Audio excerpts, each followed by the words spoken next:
અને હવે વાત કરીશું રાજીનામાનું સુરસુર્યું વિશે।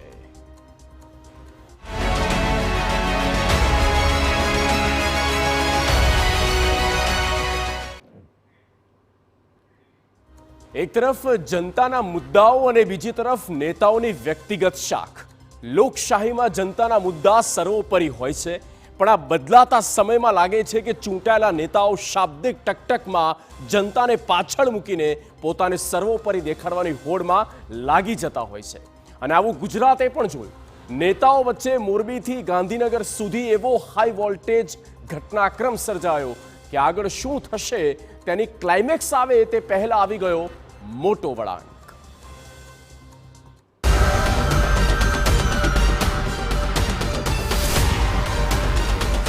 વગર ચૂંટણીએ ગરમાયું રાજકારણ। કાંતિ અમૃત્યા વર્સસ ગોપાલ ઇટાલિયા। શાબ્દિક લડાઈ પહોંચી વિધાનસભા સુધી। પડકાર ઝીલતા કાંતિ અમૃત્યા। મોરબીથી વિધાનસભાની કૂચ। ગોપાલ ઇટાલિયા ના ફરક્યા। શું ચેલેન્જ વોરનો આવ્યો અંત?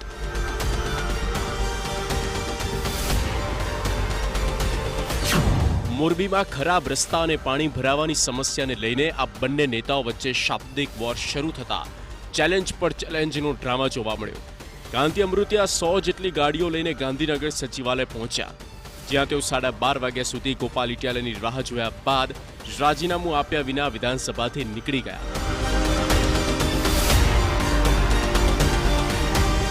આ ઘટનાક્રમને પગલે ગુજરાત વિધાનસભાના અધ્યક્ષ શંકર ચૌધરી પણ વિધાનસભા પહોંચ્યા હતા। અંતે રાજીનામાના ઘટનાક્રમનો અંત આવ્યો। મોટી સંખ્યામાં સમર્થકો સાથે કાંતિ અમૃત્યા વિધાનસભા બહાર ગોપાલ ઇટાલિયાની રાહ જોતા પગથિયે બેઠા રહ્યા। જો કે ઇટાલિયા ન આવ્યા। અમૃત્યાએ જણાવ્યું કે તે ઇટાલિયાની ચેલેન્જ સ્વીકારીને રાજીનામું આપવા આવ્યા છે, તે તેમના વચનથી ફર્યા નથી। ઇટાલિયાને માત્ર ખોટા રાજકારણમાં અને પ્રજાને ભરમાવવામાં જ રસ હોવાનો અમૃત્યાએ આક્ષેપ કર્યો હતો। ગોપાલભાઈ અહીંયા અમારા ગૃહમંત્રીને જોડું માર્યું હતું, તે પછી ફેમસ થયા। જોડા મારીને ફેમસ ન થવાય અને ગુજરાતને બદનામ કરે છે, પાર્ટીના આગેવાનને બદનામ કરે છે। એટલે ગોપાલભાઈ હજી હું ચેલેન્જ કરું કે રાજીનામું આવ્યો, ગોપાલભાઈ શપથ લે તે પછી પણ હું જઈએ ગોપાલભાઈ કહે ત્યારે હું રાજીનામું દેવા આવીશ, એ હું ખાતરી આપું। કાંતિ અમૃત્યાએ જણાવ્યું કે મોરબીમાં કેટલાક પ્રશ્નો જરૂર છે, પરંતુ તેનો ઉકેલ આવી જ રહ્યો છે। પરંતુ આપના કાર્યકર્તાઓ દ્વારા ખોટી રીતે લોકોને ઉશ્કેરવામાં આવ્યા। જ્યારે આપના કાર્યકરોએ વિસાવદરવાળી થશેની ચીમકી આપી ત્યારે તેમણે ચેલેન્જ આપી। ઇટાલિયાએ ચેલેન્જ સ્વીકારી રાજીનામું આપવા કહ્યું અને અમૃત્યાએ જણાવ્યું કે તે તો વચન મુજબ રાજીનામું આપવા આવ્યા, પણ ઇટાલિયા ન આવ્યા। અહીંયા એ બોલ્યા એના કાર્યકર્તા કે વિસાવદર જેવું થશે અને ગોપાલભાઈ આવશે। એટલે મેં એનો જવાબ આપ્યો અને ગોપાલભાઈ મને જવાબ આવ્યો ગળદા ઉપર બેહી, અને જવાબનું સિદ્ધાંતનો પાકો હું કે હું આટલા વાગે પહોંચીશ અને હજી ગોપાલભાઈ આજ ન આવે, ગોપાલભાઈ આજ ન આવે તો ગમે ત્યારે ગોપાલભાઈ કહેશે ને તો એની સાથે રાજીનામું દેવા આવીશ, ગોપાલભાઈ કહેશે એમ। પણ હું બોલ્યો હતો કે એના બાપમાં ફેર ને મારા બાપમાં ફેર નથી, હું આવ્યો। આ તરફ ઈસુદાન ગઢવીએ ચેલેન્જ રાજનીતિ પર ભાજપ પર તાક્યું નિશાન। ઈસુદાને ભાજપને ચેલેન્જની નહીં પરંતુ વિકાસની રાજનીતિ કરવાની સલાહ આપી છે। મોરબીની ચૂંટણી હોય તો મોરબીનો જ રાજીનામું પડે ને, વિસાવદરનો શું કામ પડે? વિસાવદર હજી શપથ ગ્રહણ નથી કર્યા ગોપાલભાઈએ। તો રાજીનામા આપવા માટે પેદા નથી થયા, અમે કામ કરવા માટે થયા છે। ગોપાલ ઇટાલિયા રાજીનામું ત્યારે અમે 2 દિવસ પહેલા કીધું, શું કામ આપે ભાઈ? વિસાવદરની જનતા એમને ચૂંટ્યા છે, તમારે પાપ ભરાઈ ગયા તો આપો રાજીનામા, આવો મેદાનમાં। તો કોંગ્રેસના નેતા અને વિરોધ પક્ષના નેતા અમિત ચાવડાએ પણ આ મુદ્દે ઝંપલાવ્યો અને કહ્યું કે નાગરિકોનું ધ્યાન ભટકાવવા આખું તરકડ ચાલુ છે।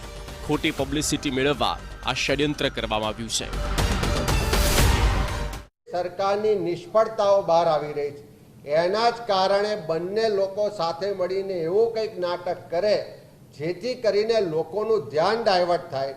જે સરકારની મુખ્ય જવાબદારી છે એના બદલે લોકો બીજી બાબતોમાં આવે, અને એટલા માટેનું આખું આ પ્રકરણ ચાલે છે। હું માનું છું કે યોગ્ય નથી। ખાલી પબ્લિસિટી મેળવવા માટે આવા જે નાટક થાય છે, હું માનું છું કે ગુજરાતની પ્રજા જોઈ રહી છે અને આવનારા દિવસોમાં એનો નિકાલ પણ થશે। ધારાસભ્ય કાંતિભાઈ અમૃત્યાની ઓડિયો ક્લિપ વાયરલ થઈ। કાંતિભાઈ વટ માટે જ વિધાનસભા જતા હોવાનો ઓડિયો વાયરલ થયો છે। રાજીનામું આપવા ન હોય, માત્ર વટ માટે જતા હોય તેવો ઓડિયો વાયરલ થયો છે। આ ઓડિયો ક્લિપની TV9 પુષ્ટિ કરતું નથી। ના ના ભલે ભલે વારું પણ હું તમને ચોખવટ કરી લઉં. હા બરાબર હું હે ને કાલે જઈશ ગાંધીનગર. બરાબર આ વટ માટે જવું રાજીનામું દેવા નથી, વટ માટે. ના ના ઈ તો સવાલ જ નથી ને. એટલે તમારે જેટલા થાય એટલે આવવાનું છે. ચૂંટણી નથી આવવાની પણ આવવાનું છે. કાંતિભાઈ અમે તમારી હારે.